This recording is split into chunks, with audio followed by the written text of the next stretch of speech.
진주평론 위클리 이슈 시간입니다. 오늘도 이성규 전 부산일보 서부 경남 본부장님 나오셨습니다. 예, 반갑습니다. 오늘은 참 반갑습니다. 예. 오늘은 새 식구를 소개를 해드리겠습니다. 똑하게 돌아왔습니다. 돌아온 문화복부인 이수경 복부인. 소개 정말 마음에 안 듭니다. 그럼 어쩔까요? 일단은 식구라는 표현은 밥을 같이 먹는 사이 아닌가요? 밥을 안 사주시잖아요. 올 저녁 사드리죠. 그다음 두 번째는 독하게라뇨. 그렇지 않아도 원래 안 독한데 자꾸 사람들이 독하다 그래서 그 이미지 없애려고 노력하고 있는데. 아이 독해. 나는 독학을 한 아니요, 복입니다. 좀 제대로 좀 들으세요. 시작부터. 나이가 들면 네. 이제 엉터리도 듣고 그렇습니다. 이제 독하게 하면 독학을 했나? 저도 그 말인 줄 알았어요. 발음이 자꾸 소리 내거든요. 네. 우리 옆에 본부장님은 네. 어제 뭐 유소에 가갖고 씨 뻘거 해갖고 구워가지고 지금 옆에 분을 발랐는데 제대로 안 발린 것 같습니다. 좀 보시는데 좀 불편하시더라도 좀 이해를 해주시고. 분이 아니고 치료제입니다. 예, 치료제는 알레르기가 와서 알레르기가. 자, 위클리 한번 해보겠습니다. 자고 일어났더니, 저는 좀 늦게 일어나는데 자고 일어났더니 드디어 헌법재판소에서 윤석열 탄핵 선고일을 지정을 했습니다. 오는 목요일입니까? 금요일입니까? 4월 4일. 금요일. 오전 11시부터 생중계도 허용이 됐고 그 방청도 허용이 됐고 또 생중계 그러니까 아니 그 경상도 사람이 경상도식으로 발음하는데 왜 그러십니까 자꾸? 생중계도 생중계. 현재로서는 마은혁 재판관이 이제 임명이 안 됐기 때문에 일단 8명이죠. 예, 이제 8인 체제로 일단은 이제 탄핵을 선고를 해야 됩니다. 그래서 뭐 어떤 결과가 있든 간에 후폭풍은 좀 있지 않을까 싶습니다. 우리 본부장님은 매주 나오셔가지고 아이고 이 언제 하노 이래서 하는데 좀 저는 3월달 지나고 난 특히 이재명 민주당 대표에 대한 2심 공판 이후 2심 선고 이후에 할 것이다고 나름대로 예측했는데 3월 31일이 지나고 또 늦춰지는갑다 이렇게 생각했더만은 이번 달 초에 하긴 하네요, 그죠? 뭐 저거 뭐 안 하고 배기겠습니까? 나 좀 계속 이야기했잖아요. 하지 마라 그럼 하지 말고 뭐 이래갖고 한 3년 지내도 되지. 우리 복부인께서는 소감이 아니요, 저는 지금 본부장님 말씀하신 게 너무 웃겨가지고 왜 이런 게 예측을 했더니 근데 안 하길래 안 하는가 보다 했더니 이래가지고 그냥 말이 두서가 없다니까. 예측을 하신 건지 그냥 생각만 해본 거지 뭐. 네, 저는 예측했어요. 이번 주 중에 할 것이다. 저는 사실 모르겠더라고요. 네, 그러니까 처음에 초반만 갔더라도 이게 뭔가 상식이나 원칙이 있으니까 특히 법이라는 건 더 그렇잖아요. 딱 정해져 있는 문구 여기에서 조금만 달라져도 그러니까 흔히 말하는 법리 이런 거가 조금만 달라도 어쨌든 처벌받지 않거나 뭐 처벌을 받거나 이러기 때문에 이거는 뭐 당연히 그 예상하는 대로 가지 않을까 했는데 그걸 딱 넘어서는 순간부터는 헷갈리죠. 상식과 원칙이 없는 건가? 그럼 우리가 생각하는 선택지 아닌 다른 것들이 또 있을 수 있겠구나. 그러니까 예측이 안 되더라고요. 그래서 되게 좀 불안했어요. 정치 유튜브나 이제 이런 거 보면 굉장히 무수하게 예측들을 많이 했죠. 네. 뭐 5대 3인데 뭐 세 사람이 반대를 해가지고 좀 우리나라 도장 못 찍겠다라는 등 여러 가지 예측들이 있었는데 사실 우리 수경 씨 이야기한 것처럼 이게 그 상식이라는 부분에 대해서 이제 분명히 그게 아주 판단을 하는데 굉장히 중요한 역할을 난 할 수 있을 것이다라고 이제 보는 거죠. 그래서 대부분 이제 선거기일 지정이 되고 나서 이제 유튜브나 이런 걸 보니까 대부분 이제 8대 0 정도로 다 생각을 하시더라고요. 이제 그 각하라는 부분이 조금 뭐 예상할 수는 있으나 그게 이제 선거에 크게 영향을 미치지는 못할 것이다라는 이제 그런 게 있고 실제로 이제 12.3 비상계엄을 한지 오늘로 이제 122일입니다. 이게 4월 4일로 치면 122일이고 탄핵 소추안을 현재 접수한 게 111일째 되고요. 그다음에 변론 종결이 된 게 38일째 되는 날 선고를 한다 그죠? 선고를 하는 겁니다. 그래서 약간 숫자가 애매한데요. 122, 110일, 4월 4일 막 이렇게. 또 누구는 뭐 또 어떤 또 국민의힘에서는 그렇게 이야기하더라고요. 4월 4일이니까 뭐 4대 4가 될 것이다. 아, 그래요? 사고. 죽을 사자 아니고. 아니 오늘 나는 이게 좀 늦게 들었는데 직접 뉴스를 접하지 않고 늦게 들었는데 오늘이 그 서양에서 유래한 풀스데이잖아요. 네. 만우절 옛날에 유행하던 만우절인데 이게 또 가짜 뉴스인가 싶어가지고 한 번도 그런 사람 되게 확인해봤잖아요. 예. 해필 왜 오늘 하냐고 어제도 되는데 3월 30일이 월요일이잖아, 그죠? 3월 31일에 예고해야 되는데 왜 오늘 4월 1일 날 만우절 날 이걸 선고 기일을 일정을 확정해서 발표하는 바람에 내 같은 사람도 가짜 뉴스인가 거짓말 만우절인데 이런 생각도 했어요. 기본적인 사상의 문제입니다. 저는 전혀 그런 생각 안 했습니다.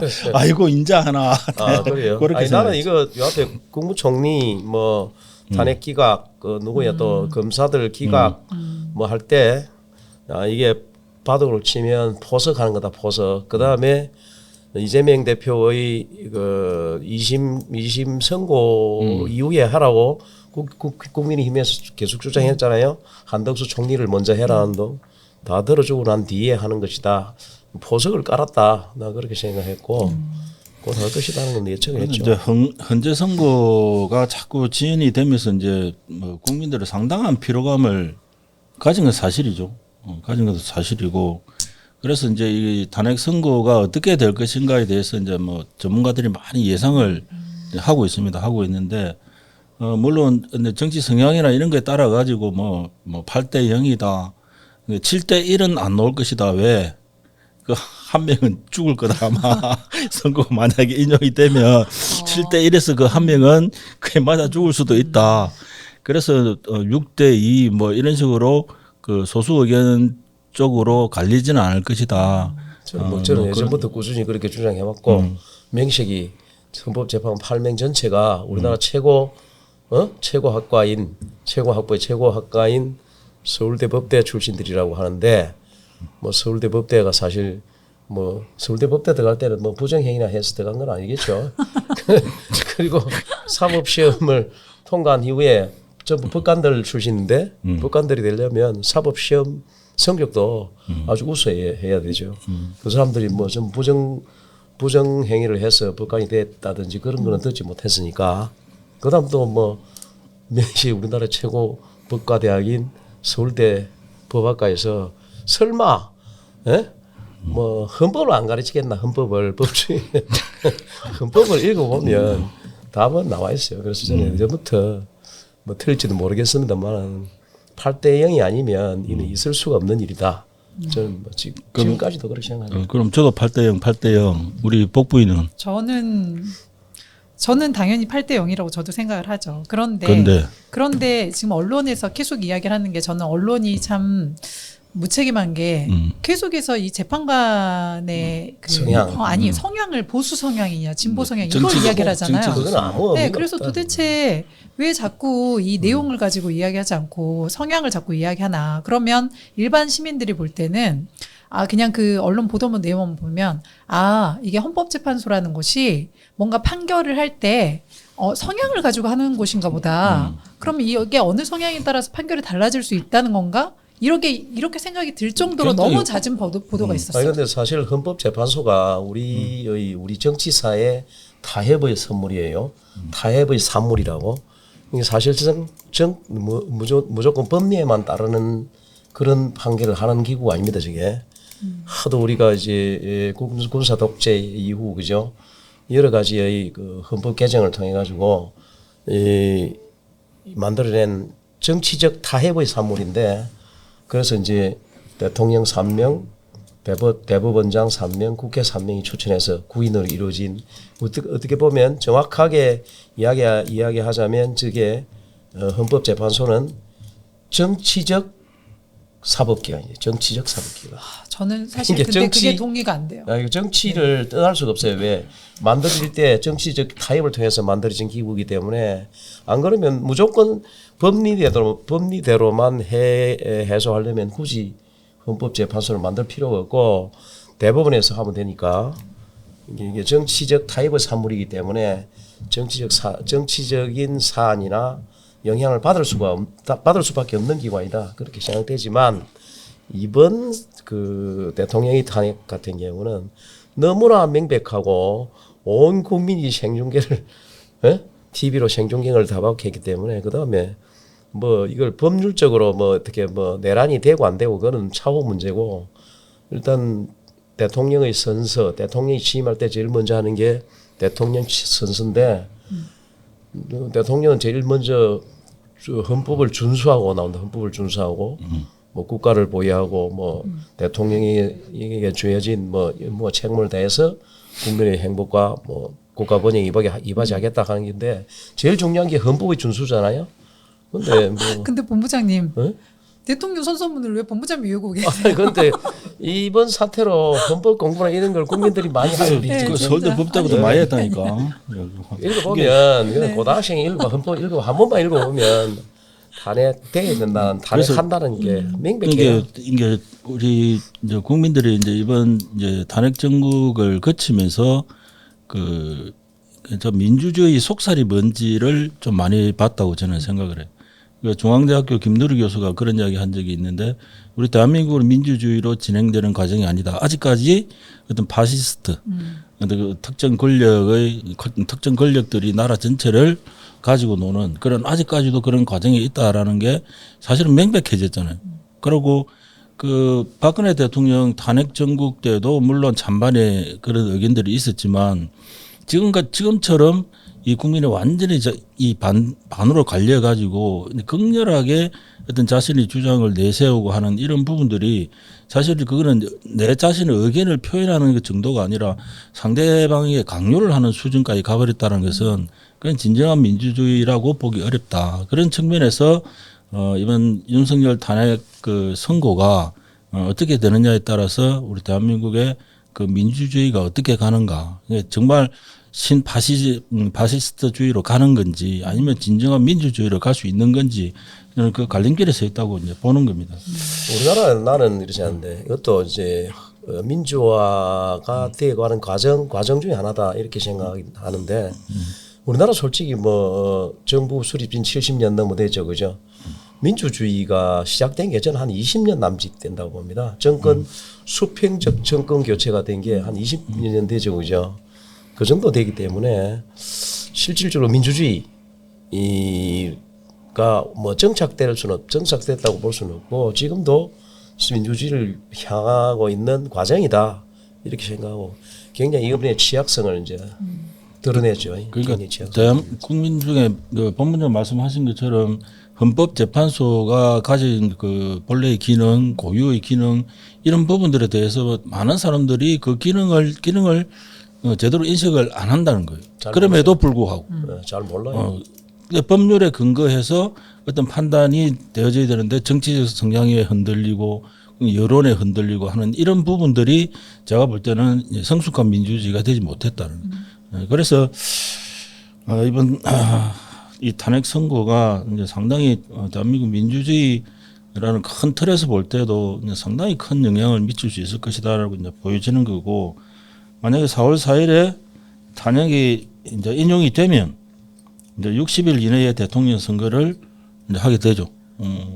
그 박근혜 대통령도 전 대통령도 그 탄핵되고 나서 60일 만에 선거를 그 대선을 했으니까 아마 6월 3일 정도가 현재로서는 이제 가장 유력하다라고 이제 보고 있는 거고. 저는 이번 일을 겪으면서 무슨 생각을 했냐면 탄핵이란 단어를 너무 어렵게 우리가 생각을 하고 있다. 왜냐하면 탄핵이라는 게 사실은 징계를 한다는 의미인데 징계라는 게 꼭 파면이 아니더라도 그 징계의 단계라는 게 있잖아요. 그래서 그 사람의 그 직에 대한 잘잘못을 따지는 것인데 이거를 탄핵이라는 그 단어를 쓰면서 징계의 의미보다 훨씬 더 무겁고 어렵게 느껴져서 이거를 아무 때나 하면 안 되는 걸로 사람들이 인식을 해서 지금 계속 줄탄핵이란 말을 하고 있잖아요. 사실은 잘못하면 1번 잘못하고 2번 잘못하고 3번 잘못하면 다 징계를 할 수 있는 거지. 1번 한 번 징계했으니까 2번 3번 못해 이런 건 없잖아요. 일반 회사에서는 있을 수 없는 일이거든요. 그래서 탄핵이란 단어에 대한 부분도 좀 인식을 달리했으면 좋겠다. 그런 생각이 좀 들었습니다. 너무 쉽게 생각해서도 안 되지만 네. 탄핵이 뭐 완전 금기시 되거나 네. 그렇게 돼서는 안 되죠. 네. 근데 너무 또 가볍게 여기서는 안 되죠, 그죠? 네. 근데 고의식, 이게 일반 징계를 할 수 없는 고의식에 대해서 하는 징계가 파면이란 말이죠. 네네. 탄핵이고. 네. 근데 뭐 이제 그만큼 막중한 권력을 가지고 있으면 그에 대한 책임도 막중하게 져야 된다는 측면에서 이제 이게 이번에 이제 굉장히 줄탄핵이라는 뭐 이런 부분도 이제 정치적으로 굉장히 많이 그 활용이 되다 보니까 이게 이제 탄핵 자체에 대한 시민 국민들의 거부감이라든지 이런 게 일정 부분 있을 수는 있어요. 그러나 이게 이제 계속 이렇게 이게 탄핵이라는 과정이 이제 벌써 몇 번째 이제 지나가면서 이제 고위직들이 분명히 이 부분에 대해서는 저는 이제 각성을 할 거라고 보는 거거든요. 이러한 일을 했을 때는 탄핵이 될 수 있다라는. 나중에는 조금 더 이 우리 법원장 그 이야기하셨듯이 이제 조금 더 이제 가벼워질 수는 있을 거예요. 이번을 기회로.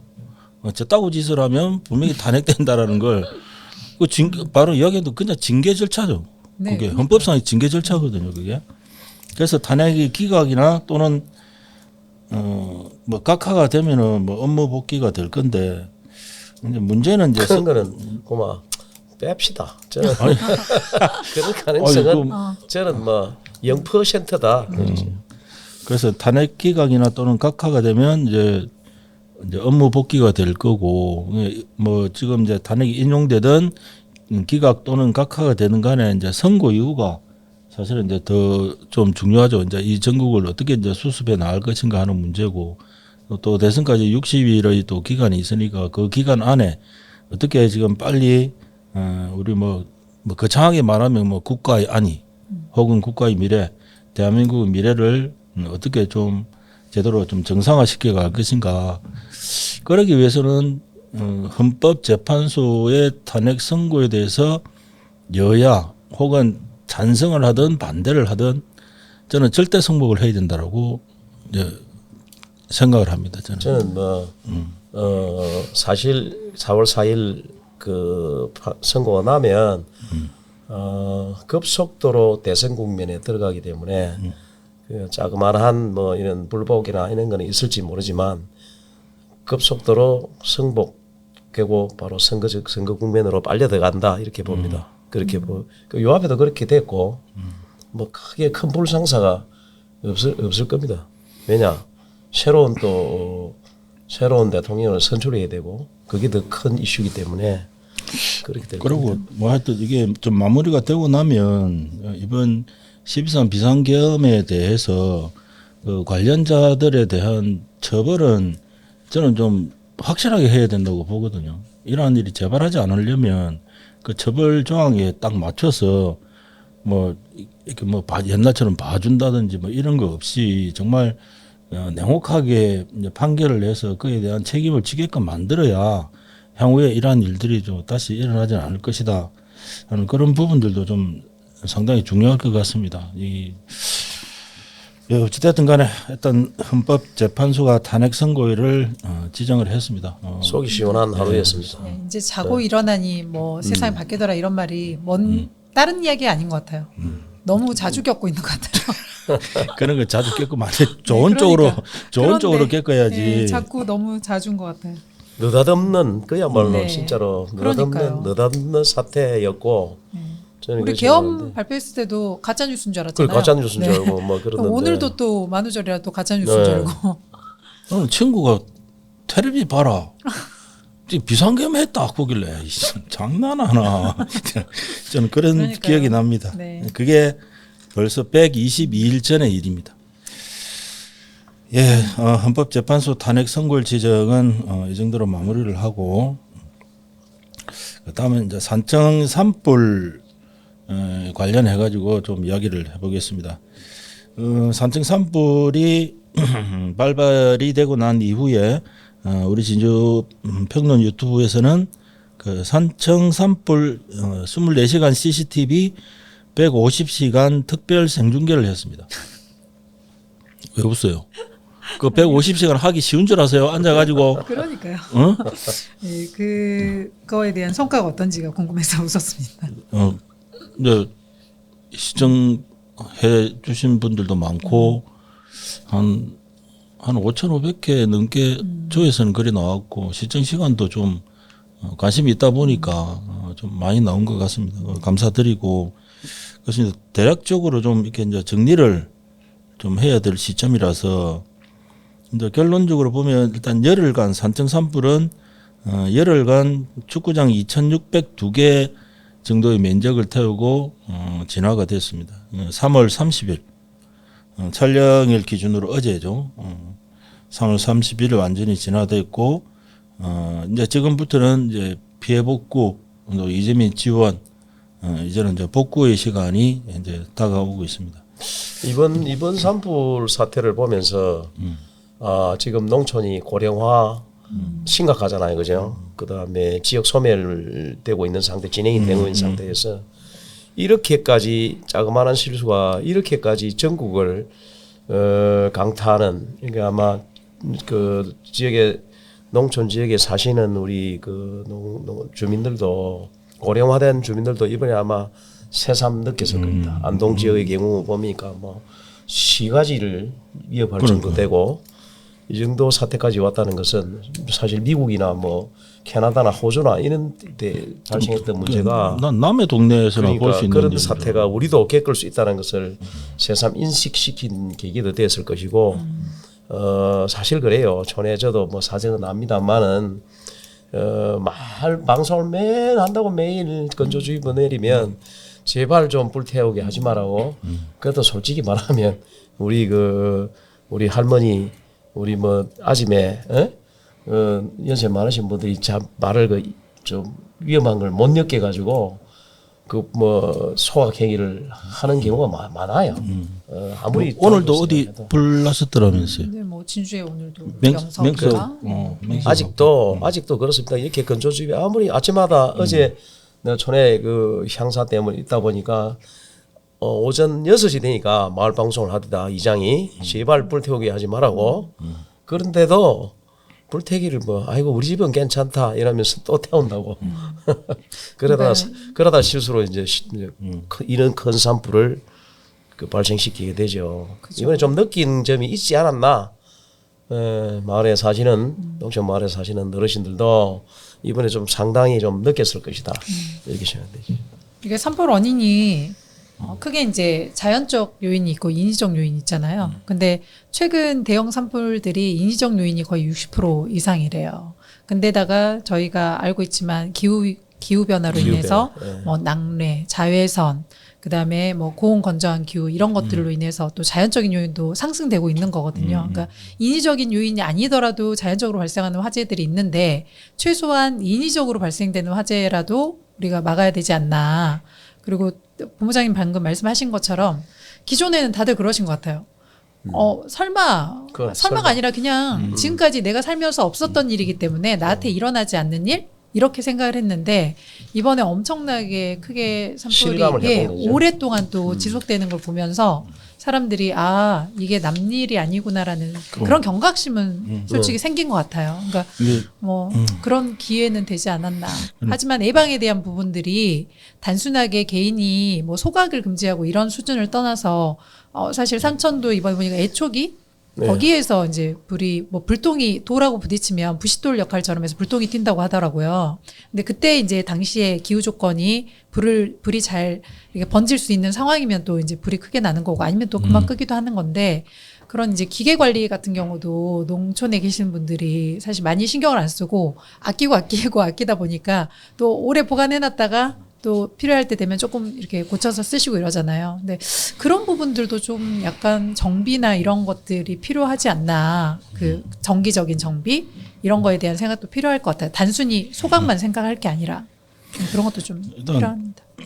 말씀대로 그 경각심을 불러일으킨 대가치고는 이제 좀 우리가 너무 크게 피해 규모 너무 크다. 피해 규모 너무 컸고 이제 그렇다면 우리 복부원 말씀하신 것처럼 이게 이제 단순히 지금까지 행해왔던 산불 예방 각 지자체나 이 산불 예방 정책이나 이런 것들이 이제는 조금 변화해야 될 시점에 왔다라고 저는 이제 판단이 드는 거죠. 이게 우리 진주 지역의 이제 지리적 위치나 여건 이런 것들을 보면 이제 지리산불 같은 경우에는 뭐 올라가서 끄고 싶어도 뭐 올라가지를 못하는 그런 상황들이기 때문에 뭐 인력 배치라든지 뭐 이런 등에 뭐 물 지고 올라와가지고 이제 인력으로 이걸 진화한다 이런 식의 접근 방식은 이제 틀렸다는 거죠.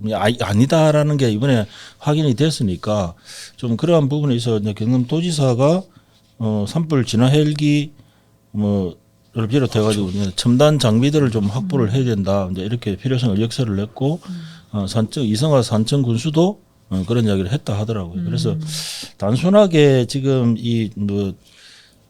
사람을 예방을 하는 이제 활동하는 사람들을 늘리고 하는 그런 부분들도 이제 좋지만은 이제 산불 진화 장비 현대화, 현대화 쪽으로도 좀 예산들을 좀 많이 해요. 특히 헬기가 있지 않으면 끌 수가 없으니까 불을 끌 수가 없으니까 상당히 이제 어려운 점들이 좀 있다는. 일단 물이 있어야 뭘 퍼다를 거잖아요.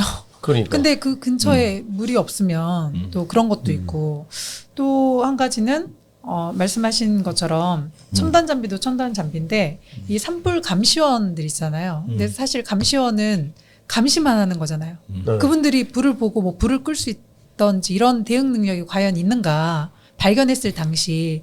그래서 이 감시원의 역할을 산불이 일어날 수 있는 어떤 조건이 되는지를 감시하는 역할에 덧붙여서 뭔가 조기에 뭔가 산불을 진화할 수 있는 어떤 이런 대처 능력도 갖게끔 해야 되는데 그게 사람이 할 수 없으니 아까 말씀하신 대로 뭐 기기를 사용하거나 아니면 뭐 신고 채널이 뭐 좀 더 달라지거나 뭔가 이게 바뀌지 않으면은 되게 어려울 것 같고 산불 감시원 특성상 면 단위의 이제 산 쪽 뭐 이렇게 좀 외진 곳에 있잖아요. 다니시잖아요. 그러니까 젊은 사람들이 잘 지원을 안 한대요. 그래가지고 오히려 그 인력 자체도 고령화되어 있다. 그래서 실제 그 역할이 가능하냐 뭐 이런 이야기들도 좀 많이 있더라고요. 산불 감시원 뭐 자격 요건에 보면 일본 뭐 국가유공자 네. 또 사상위 뭐 이런 조건이 더 유리하도록 돼 있고 그러니까요. 이게 대부분 기능하고는 고령자 위주로 돼 있죠. 지금 산불 감시원뿐만 아니고 산불 진화대원 자체도 산림청 소속의 특수 진화대원 때문에는 각 시군에 있는 진화대원들은 60대 연세가 이상, 많아요. 60대 이상이죠. 네. 60대 이상이니까. 이번 기회를 통해서 기회가 아니라 이번 일을 통해서 좀 그런 근본적인 문제에 대해서 좀 고민을 하고 일단, 개선을 하는 것도 같이 병행이 돼야지 단순히 첨단 장비만 동원될 일은 또 아니라고 생각합니다. 그러니까 지자체 자체에서 이게 보통 자기 구역들이 다 있잖아요. 네. 그냥 그런 구역들에 대해서 만약에 이제 예상 시나리오든지 뭐 왜 또 왜? 내가 이야기만 하면 아니 그게 웃네. 아니라 구역 이야기하니까 약간 뭐지 그 나와바리 이런 느낌의 이런 데서 또 일본으로 장소적인 나와봐. 그게 아니라 약간 그런 느낌이가지고 일단 지자체별로 이런 산불 예방 대책이라든지 좀 실효성 있는 그런 부분들이 좀 만들어져야 되겠다라는 생각이 듭니다. 일단 산청구 시천면에 산불 통합지휘본부가 설치되어 있고요. 뭐 각종 성금, 그다음에 물품 이런 부분들이 계속 답지가 되고 있답니다. 그래서 좀 사실상 아까 말씀하셨지만 이제 피해자의 대부분이 이제 고령자들이고 더구나 또 이게 가택을 또 집을 또 잃은 분들이 많기 때문에 지금 현재 이제 경남 쪽, 그러니까 산청 이쪽의 피해자 지원 규모라든지 이런 것들이 아직 정확하게 저희들이 파악을 못 해봤는데 이제 경북 쪽하고 뭐 일단 뭐 1인당 30만 원 뭐 아직 100% 된 건 아니지만 이제 어떤 식으로 이제 지원을 해줄 것인가가 이제 좀 점차 규모가 이제 나오고 있습니다. 그래서 이제 산청 산불 역시도 좀 피해자들에게 좀 이제 좀 맞는 좀 적절한 실질적인 구제 대책이 될 수 있는 그런 규모의 예산 지원이나 이런 부분들이 좀 되었으면 좋겠다라는 말씀을 드립니다. 네, 산청 산불 뭐 산청 산불 10일 만에 산청에서 발화해서 하동 옥종 지역도 상당히 탔어요, 그죠? 그렇죠. 하동도 산청 하동 산불 이거 지리산 쪽에는 이름을 그리 바꿔요. 네, 그렇게 바꿔야 됩니다. 하동 산청 하동 산불. 바꾸겠습니다. 산청 하동 산불로. 바꾸겠습니다. 나 이거 참. 영어가 네. 그리 나오는 것 같은데. 아, 네. 뭐 일부는 그렇고. 네. 산청 하동 산불 진화 그 이후에 어떤 과제들이 있는지 한번 살펴봤습니다. 다음 우리 복부인께서 네.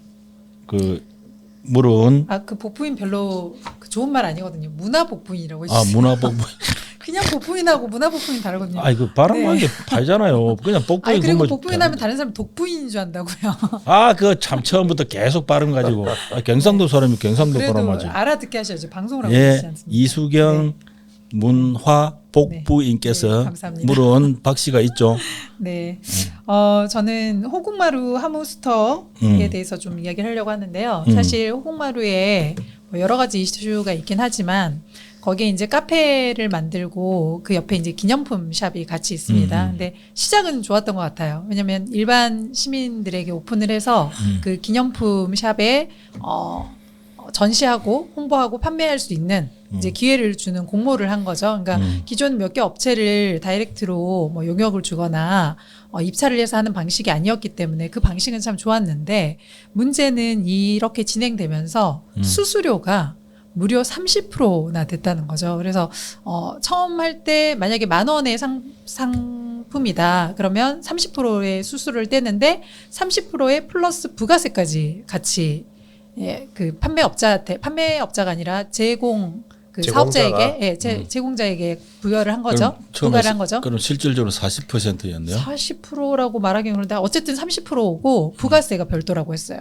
그러니까 그럼 40%지 뭐. 네, 그런데 이제 그거를 이제 선정 결과를 공고를 하면서 이제 거기에 30% 이제 수수료에 부가세 뭐 이렇게 있다라고 하니까 이걸 처음에 지원할 때는 그걸 모르고 지원하신 분도 많이 있었나 봐요. 그럼 근데 만 원짜리 팔면 30%를 떼간단 말이에요? 네, 그러니까 처음에는 음, 30%의 부가세까지 있었는데, 근데 그게 이제 처음에 공고날 때 그렇게 났는데도 사람들이 그렇게 뗄 거라고 아예 상식적으로 생각을 안 했기 때문에 모르고 있다가 선정자 공고가 나잖아요. 그럼 만약에 뭐 이수경이 선정됐다. 그럼 이제 거기 밑에 이제 계약을 할 때 계약 관련된 사항들이 공고가 뜰 거 아니에요. 이제 거기에 이제 30% 수수료랑 이런 게 또 떠 있었겠죠. 이제 그때 이제 확인하신 분들이 많은 거예요. 그러면 내가 이걸 계약을 해야 될지 말아야 될지는 이제 내 선택이죠. 왜냐면 애초에 그걸 알면 신청을 안 했을 사람들도 많았을 건데 모르는 상태로 신청을 했다가 나중에 이제 선정되고 나니까 이걸 또 안 하긴 또 애매한 거예요. 그래서 이제 직접 가서 이제 계약을 하면서 정말 30%냐 이렇게 물어보신 분들이 많다고 하더라고요. 네. 근데 이제 거기에 조건이 또 하나 있었어요. 내가 만약 매장을 가지고 있는데 10,000원짜리 상품을 판매를 한다. 그러면 이 기념품 샵에 수수료가 30%가 붙으면 내가 원래 판매하는 것보다 나는 더 비싸게 팔아야 나한테 수익이 남잖아요. 그러니까 13,000원 뭐 이런 식으로 13,000에 최소한. 근데 여기서 내건 조건은 기존에 팔고 있던 다른 곳에 판매하던 것보다 가격이 비싸면 안 된다는 거였어요. 그런 조건을 했다. 네. 그러면 수익을 과연 상품을 도대체 얼마나 많이 제품을 제조를 해서 판매를 해야 30% 이상의 수익을 남길 수 있을까? 과연 그러면 그게 소상공인을 위한 이게 사업인가에 먼저 의문이 들었고요. 그 이후에 이제 그런 민원들이 자꾸 제기가 되니까 정정을 했습니다. 근데 정정한 걸 어떻게 했냐면 30%의 부가세 별도였는데 30%의 부가세 포함으로 네, 그래서 지금 판매를 하고 있는데요. 일단 판매가 잘 안 되고 있답니다. 그래서 어떤 분은 뭐 한 달 수익이 뭐 판매가 한 5만 원 뭐 이렇게 되는 데도 한 달에? 있고, 예, 물론 많은 데도 있겠죠. 그러면 수수료를 뭐 5만 원이면 한 9천 원 정도 뗄 거잖아요. 30% 정도 되니까. 그럼 이제 그 나머지가 수익인데 이게 또 불합리한 게 뭐냐면 재고가 남으면 재고를 상품을 제공한 사람이 다 떠안아야 되는 거예요. 악덕 기업주인데 씨가 이런 것 같으면 씨가 악덕 기업주가. 네, 그리고 이제 또 하나는 거기에 이제 상품을 사러 온 사람들이 기념품 샵이라서 가는 게 아니라 옆에 카페를 만들어 놨잖아요. 그러니까 카페에 온 손님들이 구경도 하면서 물품도 사고 이런 이제 구조였던 거예요. 근데 카페가 8시에 문을 닫는데요.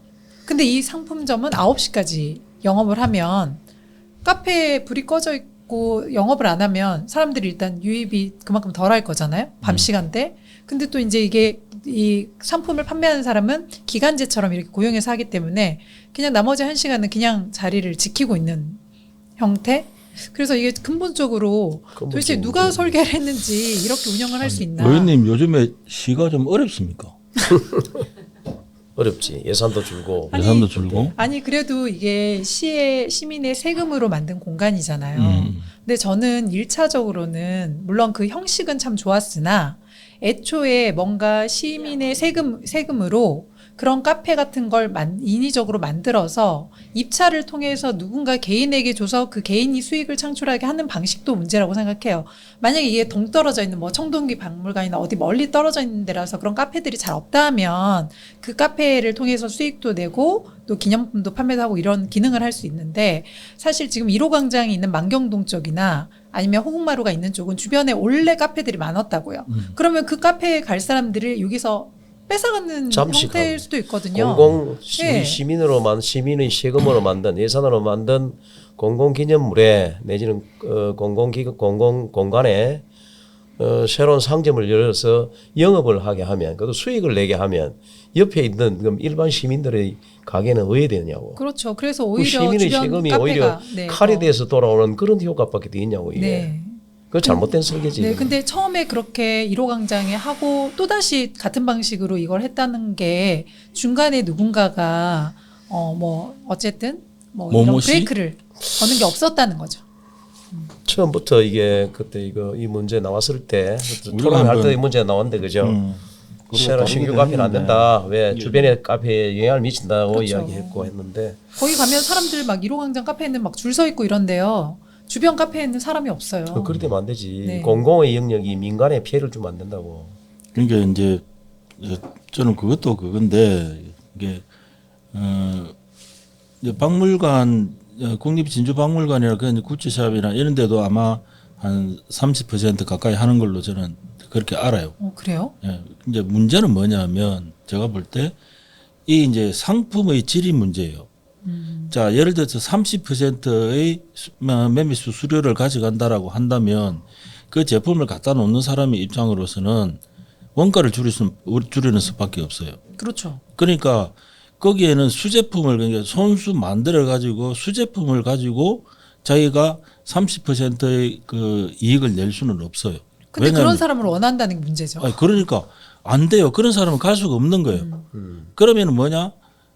이른바 반공산품. 그렇죠. 다량 메이드 인 만들어 놨는데 찍어내는 거. 절반은 메이드 차이나고 절반이 아니지. 아니야, 다 메이드 80%가 메이드 인 차이나고 한 20%가 이제 손으로 뭐 여러 가지고 하는 이제 그런 식으로 하다 보면 상품의 질이 자연 떨어질 수밖에 없어요. 그리고 제가 거기 그 선정된 물품들을 보니까 이제 함호에 한정을 하다 보니까 한계가 있는 거예요. 뻔하잖아요. 뭐 귀걸이, 키링, 인형. 그러니까 또 1인당 최대 10개까지 그 판매를 할 수 있도록 허용을 해주다 보니까 한 사람이 4개씩 같은 품목이 겹치게. 예, 그러니까 뭐 한 50명 정도가 만약에 들어간다 이러면은 3개씩만 해도 150개 품목이 150개 품목이잖아요. 그러면 이거는 이제 질로 승부하는 게 아니고 그냥 양으로 승부한다라고 볼 수밖에 없는 거예요. 그러면 거기다 매매 수수료를 30% 하겠다. 그럼 내가 10,000원짜리를 만들면은 제가 한번 물어봤죠. 거기에 그 신청을 하려다가 하지 않은 사람한테 왜 안 했냐 그러니까 손해 간다 이거예요. 손으로 만들면 손해가 간다는 거예요. 만들면은 원재료값 포함해가지고 하면 한 20% 많이 해봐야 30% 정도 남는데 그걸 다 가져간다는데 거기 할 사람 누가 있냔 말이에요. 그러면은 기존의 물건에다가 함호만 입혀가지고 단가를 최대한 낮출 수밖에 없는 거예요. 그러면 저질 상품들이 여기 들어갈 수밖에 없는 거고. 굿즈가 될 수 없다. 그러면 함호 굿즈샵이 진주를 대표하는 캐릭터인 함호 굿즈샵에 가면 허접한 쓰레기 같은 물건 지금 있는 게 그렇다는 게 아닙니다. 향후에 이런 식으로 만약에 계속 진행을 하게 되면 그렇게 남을 수밖에 없다는 거예요. 이제 질 좋은 상품들은 빼게 될 테니까. 아니 근데 여기 관광기념품 같으면 왜 그 우리 또 호국마루 관광기념품점 같으면 그 우리 호국마루의 상징적인 인물이 김시민 장군이요? 김시민 장군인데 동상. 김수민 장군상 이런 건 왜 없고 왜 함어 있냐고. 예, 그걸 저한테 물어보시면 안 될 것 같습니다. 아, 제가 한 게 그것도 아니고. 알아와봐야지. 네? 아니 꼭지를 물어봤습니다. 아니, 농계 공부를- 관련 상품도 없고 하모만 있다고? 네, 공부. 예, 그 거기가 하모 하모 굿즈 샵이잖아요. 스토어라고 돼 있던데요. 그 하모 굿즈 판매가 말이 안 되지. 그럼 뭐 마루 이름을 하모 마루로 바꾸든지 이래야지. 호국 마루라며 한 번만. 맹싱이. 아니, 오늘 좀 말씀 좀 되는. 아니 뭐 그렇잖아.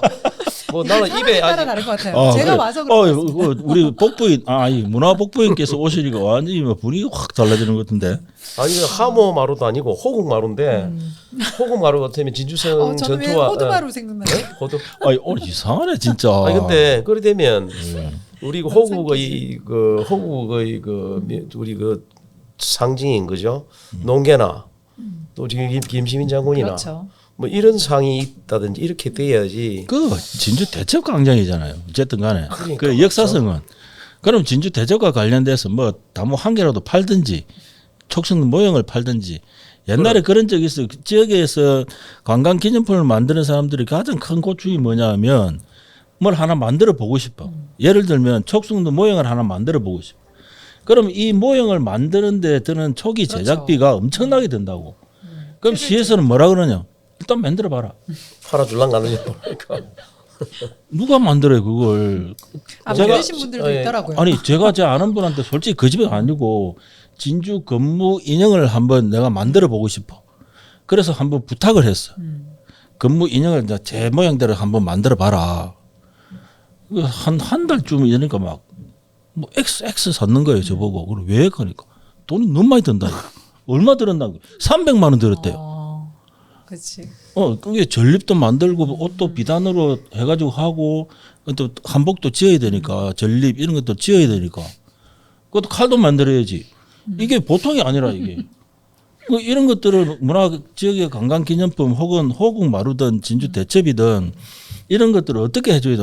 관광기념품을 만들려고 하면 이게 제작비뿐만 아니고 판매나 홍보할 수 있는 이게 하모 굿즈가 아니고 이게 진주의 문화 관광 상품을 만들 수 있는 어떤 그런 홍보 판매 채널을 시가 뚫어줘야 돼요. 그렇게 하지 않고서는 민간이 진주를 대표하는 관광 기념품들을 만들어내기는 어렵다. 그거는 자기 희생을 강요하는 거거든. 그리고 또 하나는 거기에 그러면 하모 관련된 상품을 팔면 거기서만 만약에 판다면 어찌됐든 거기에 사야 납품하는 되니까. 사람들이 어쨌든 수익을 얻을 수 있는 구조잖아요. 근데 온 전신에 다 팔아요. 똑같은 거를. 그러면 거기에서 굳이 그 수수료를 줘가면서 그걸 팔 가격이 이유가 없다. 없고 그 장소의 어떤 특수성도 인지가 안 되고. 공북문 앞에 가면 진주 그러니까 기념품 거기도 있죠. 그거 있잖아요. 그 말고도 다른 데 카페에도 맞죠. 요즘에는 다 같이 다 있지. 팔아요. 옛날에 우리가 만들었던 진주 농계가락지 그는 여기 이런 데서 안 파나? 그건 왜 제가 왜 또 그건 가서 그런 이야기를 모르겠습니다. 합니까? 아니 농계도 지금 안 알려져 있는데 농계 농계- 가락지를 우리 팔 리가 농계 없죠. 가락지 농계가 왜 안 만들- 알려졌어요? 농계 농계로 대한민국 농계 뭔 아니 사모 지금 있네. 현재 상품을 안 알려. 상품. 상품 있어야 뭐 아니 그러니까요. 아니 우리 저 농계 농계가락지 맨날 저 오래 가면 농계 그러니까 농계가 있어요. 농계 가락지가 있는데 농계도 상품 안 돼. 농계가락지 한때 기념품으로 한참 있었어요. 상당히 기념품으로 네, 저도 가지고 있습니다. 상당히 나갔는데 아니 근데 나는 그 이해가 안 돼. 호국마루 스토어에 이름이 하모 스토어가 돼서 그렇구나. 그죠? 그러니까 하모만 가져오는 거 이제 이거 진주 문화관광재단에서 위탁을 받아갖고 하는 사업인데 좀 바람이 있다면 진주 문화관광재단 같은 경우에는 전문가 그룹들이잖아요. 뭐 축제 뭐 무슨 어떤 팀이든 간에 그러면 기존에 하는 그 다른 지자체들이나 이런 관광지에서 판매하는 이런 유의 상품들과 차별화도 있어야 되고 그다음에 상품의 질도 분명히 그 지역들보다 높아야 되고 진주바닥 어디에 가든 다 찾아서 살 수 있는 걸 굳이 거기 못 와가지고 뭔가를 한다고 하는 것들이 이게 전문가들이 하는 할 수 있는 거냐 그런 부분에서는 조금 비판을 좀 받아야 저는 마땅하다고 보는 거고 이번 기회에 이제 진주관광기념품 같은 경우에 정말 진주를 대표하는 기념품 뭐가 있습니까? 하모 빼고 진주성 그 뭐 모양으로 만들어진 것들도 좀 있더라고요. 한두 개 있지. 네, 찾아보기 그러니까 어렵죠. 별로 없죠. 하모처럼 온 전신 널려 있는 게 아니고 이게 뭐가 하모 친구는 없던가? 그거는 따로 없는 것 같은데. 아이오 그는 없는 아이오. 아이오는 올해 만들 이제 만들겠죠. 그래서 내가 어저께 수업하면서 물어봤어요. 우리 문화복부인께서는 하모가 남자입니까 여자입니까? 네? 남성이에요, 여성이에요? 한 번도 생각해 본 적이 없습니다. 거기에 뭐라고 되니 목걸이를 하고 있으니까 여성일 수도 있고. 어제도 그렇게 하더라고. 목걸이를 하고 있었어. 요새 남자 목걸이 하는 사람 많은데. 남자는 목걸이를 우습게, 남자가 하지 않잖아요. 아니 그 남자는 목걸이 우습게 보는 모르고. 처사예요. 다 남자도 목걸이 많아요. 있어요. 아니 저는 그 상금으로 말씀하시니까 번외로 그 어제 그 진주시 하모 버스가 지나가는데 그냥 하모 그려져 있는 것만 봤어요. 근데 어제 보니까 하모 위에 말풍선 같은 게 이렇게 있더라고요. 까맣게. 그래가지고 진주시 하모라고 써 있는 거예요. 진주시 그래서 하모? 진주시 하모는 뭐지? 이게 지역명의 뭐도 아니고 진주시 수달. 진주시 수달이라고 써 있었어요. 그러니까 하모를 설명을 해준 거죠. 물 그러니까 딴 말풍선으로 동네 해서. 산청군 수달은 아니다. 그러니까 그런 네, 그냥 그러니까 우리 뭐 진주시 거다 이런 거예요. 그러니까 진주시 수달 이렇게 그 써 있다. 법무장님 한 말씀 하셔 빨리. 시를 붙이는 것은 저번에도 이야기했거든. 촌놈들이 돼서 그런데 아 그래요? 아, 서울은 가면 서울시 잘 안 써요. 그냥 네, 다 서울이지. 네. 그래서 진주 저는 조금 되게 하여튼 뭐 이상했어요. 진주군이라고 안 할 테니까 제발 그냥 진주시를 빼고 그럼 진주야. 하모 진주 뭐 이렇게 하면 되지. 굳이 진주시를 꽂혀서 그 시라는 행정의 단위 그러니까 지자체 지자체라는 이상했어요. 그 지자체를 주체를 이야기하는 것이지 진주라는 것은 이 지역 전체를 통할하는 거든. 행정뿐만 아니고 다. 문화, 사람, 예술, 뭐 예술, 정치, 뭐든 경제, 사회, 다 문화. 포함해서 진주인데 그 진주시를 붙이면 국한되잖아요. 진주시 행정 하나로. 그럼 진주시 외에 진주시 의회는 없나? 진주 시민도 있고 한데. 그러니까 진주시 너무 의회가 존재감이 없어서 그런가? 맨날 하면 진주시. 진주시 하는 거는 좀 아니 지금 그래요. 그냥 제가 괜한 말 각종 했습니다. 공공 기념물에 내지는 공공 표기할 때 보면 거의 그려놨더라고. 진주시 뭐 네. 어쩌고. 그러니까 그게 좀 이상했어요. 진주에 대한 자부심이 없는 거예요. 약간 뭐 그것보다는 아유, 지역명이 아니라 지자체명을 쓴다는 게 조금 그렇죠. 네, 그것도 동물 앞에. 그렇죠. 그렇고 대척광장을 또 요 앞에 저 밤에 한번 둘러보다가 그렇게 팻말인가 뭐 보다가 하여튼 용어도 대척광장 영어 표기라 대척광장 되게 있기도 하고 영어로요? 영어로 또 한번 출동해야 되는데. 진주 전투 뭐 이렇게 돼 있고 내가 찍어 왔는데 지금 정확히 기억이 없네. 저번에 그 통일이 안 돼 있더라고 통일이. 영어 통일이 안 돼 있어요. 진주 한겨는 뭐라고 써놨대? 우리나라가 통일이 안 됐으니까. 옥봉항교. 그거 아직 안 고치더라. 안 고치죠. 아직 안 아직도? 고쳤어. 옥봉항으로 돼 있고. 그래서 아이고 참. 뭐 이야기 하려면 끝이 없고 일단 호국마루 요 부분은 조금 이 검토가 좀 필요할 것 같습니다. 호국마루뿐만이 아니라 뭐 지역에서 뭐 지자체에서 위탁으로 시설에 하는 이런 대한 부분들에 부분들이- 대해서 네. 전반적으로 한번 실태 파악하고 네. 좀 늘 내가 꾸준히 뭐 여러 수십 년 동안 주장하는 건데 행정이나 공공은 우리 세금을 가지고 국민의 세금, 시민의 세금 가지고 운영하는 그런 그 행위나 이런 기관은 민간 영역에서 하지 않는 것을 해야 됩니다. 민간에서 잘하고 있는데 더 잘해볼기라 들어가가지고 골뱅던 게 뭐죠? 그 배달의 진주.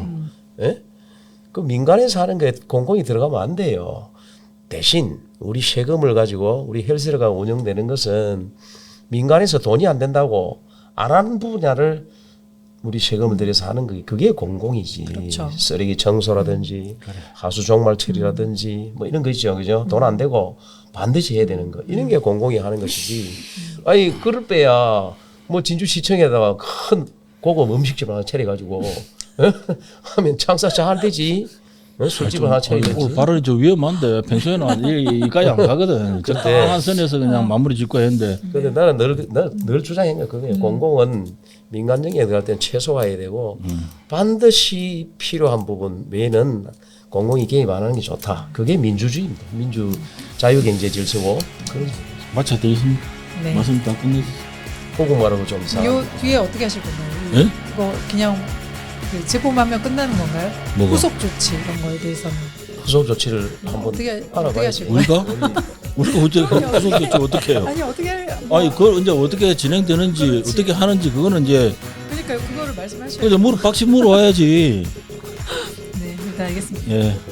오늘 진주평론 위클리 이슈에서는 우리 헌법재판소 탄핵 선고 지정했다는 내용, 그다음에 산청 하동 산불 진화했다는 내용, 그리고 호국마루 하모스토에서 팔고 있는데 굿즈에 대한 시민들의 생각들을 전달해 드렸습니다. 오늘 이성규 전 부산일보 서부경남 본부장님, 그리고 뉴페이스 돌아온 문화복부인 이수경님, 오늘 고생 많으셨습니다. 네, 수고하셨습니다. 네.